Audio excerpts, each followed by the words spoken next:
to healthy cooking and baking.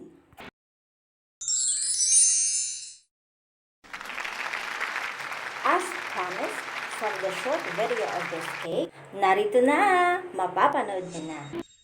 Let's start!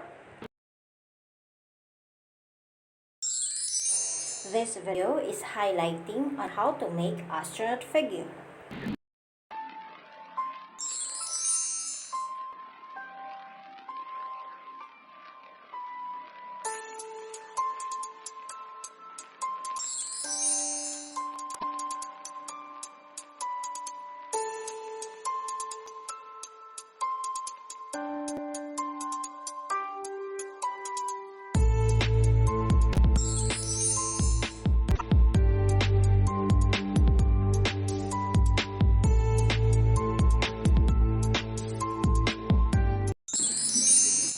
Mapapansin nyo, hindi ko muna dinidikit ang mga body parts.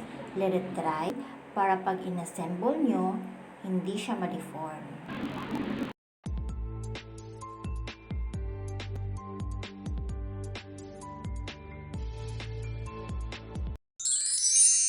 Gapatak lang na black to make it gray.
Medyo tuyo na yung head, so pwede na natin itusok.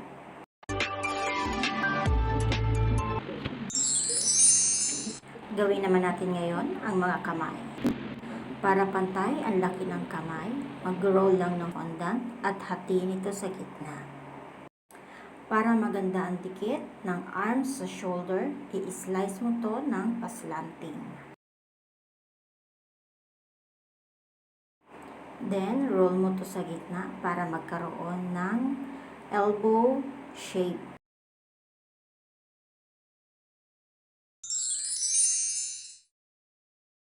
Gamit ang tools, guhit-guhitan mo ito para magkaroon ng shape ang sleeve.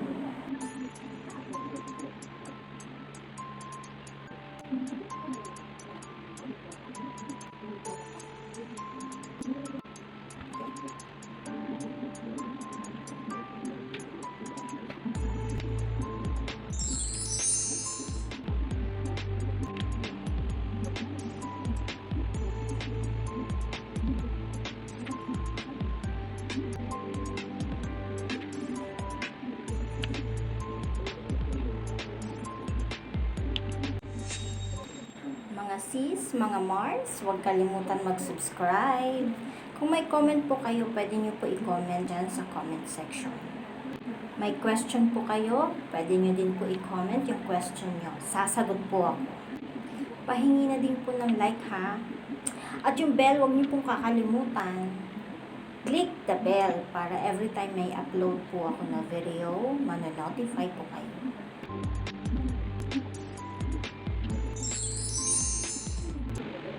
Again, patuyuin niyo muna yung mga body parts bago i-assemble.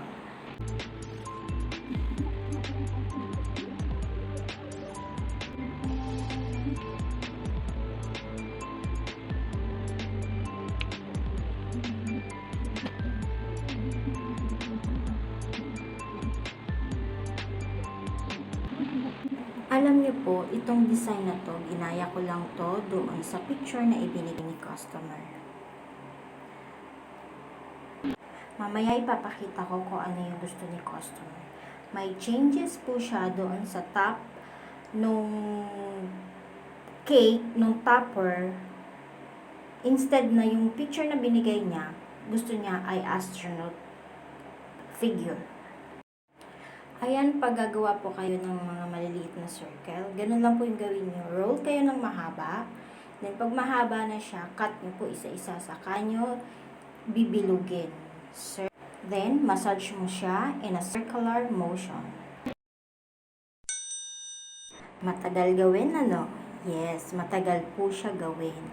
Mabusisi, madetalye. That's why, pag may fondant figure kayo, it's pricey.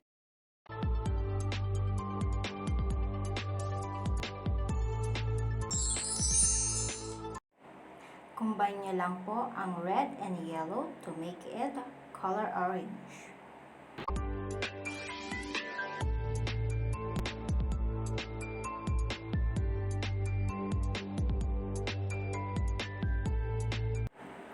Magpundar po ng gamit ha. Huwag manghinayang magpundar. Very useful yan.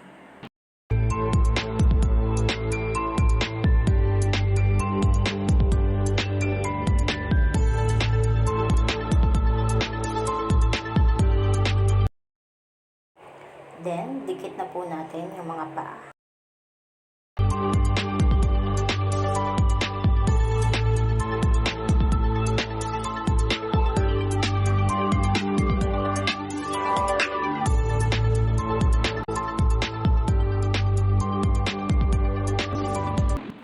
Then, try natin itusok sa styrofoam.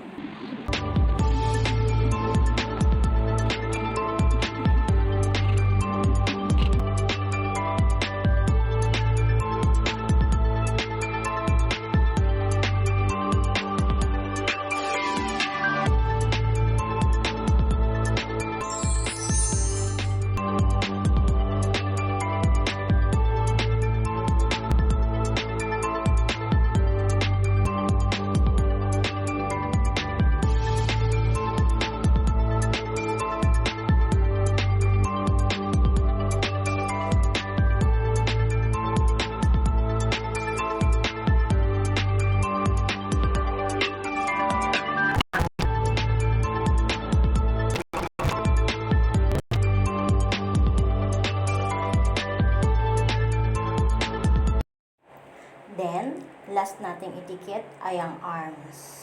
Kasi medyo maselan siya. At yung isang arms ay gagawin natin patayo. To make it stable, lalo na yung isang arms na patayo, lalagyan po natin siya ng wire or yung floral wire.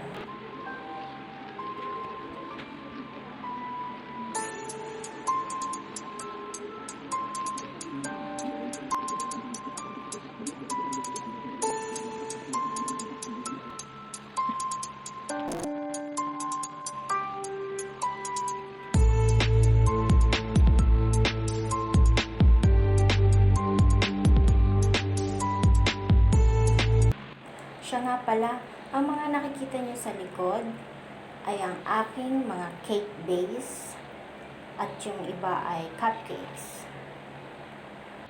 Diyan muna sila habang pinapalamig.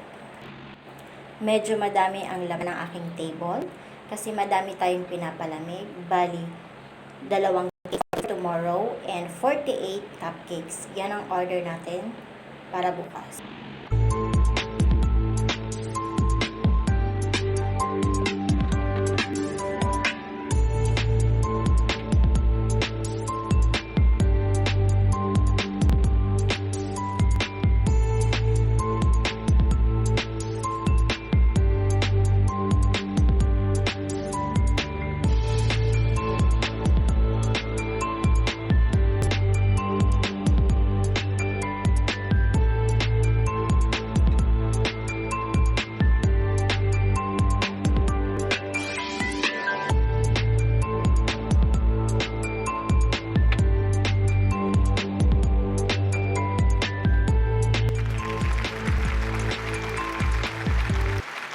Flower na nakikita niyo sa likod, bali para yan doon sa isang cake natin na Paw Patrol cake. It's also a fondant that I made it earlier.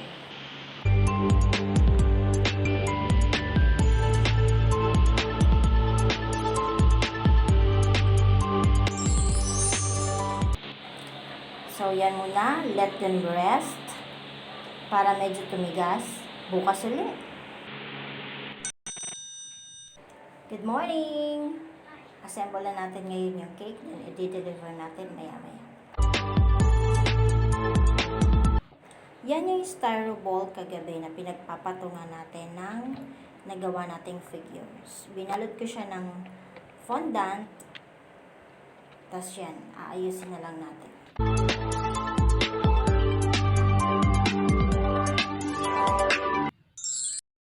Sorry, hindi ko nakuhanan yung pag-assemble ng cake. Hindi ko napansin, naka-off pala yung cam. Yan ang gusto ni customer na papalitan natin yung bandang taas.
So, that's it.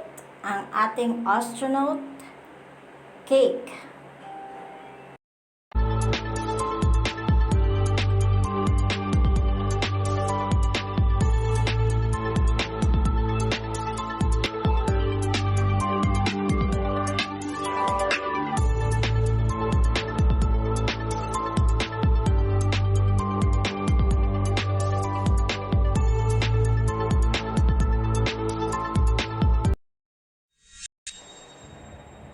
So, mga sis, mga Mars, if you have question, you can comment it down. I will answer. Please like, subscribe, and click the bell. Thanks for watching.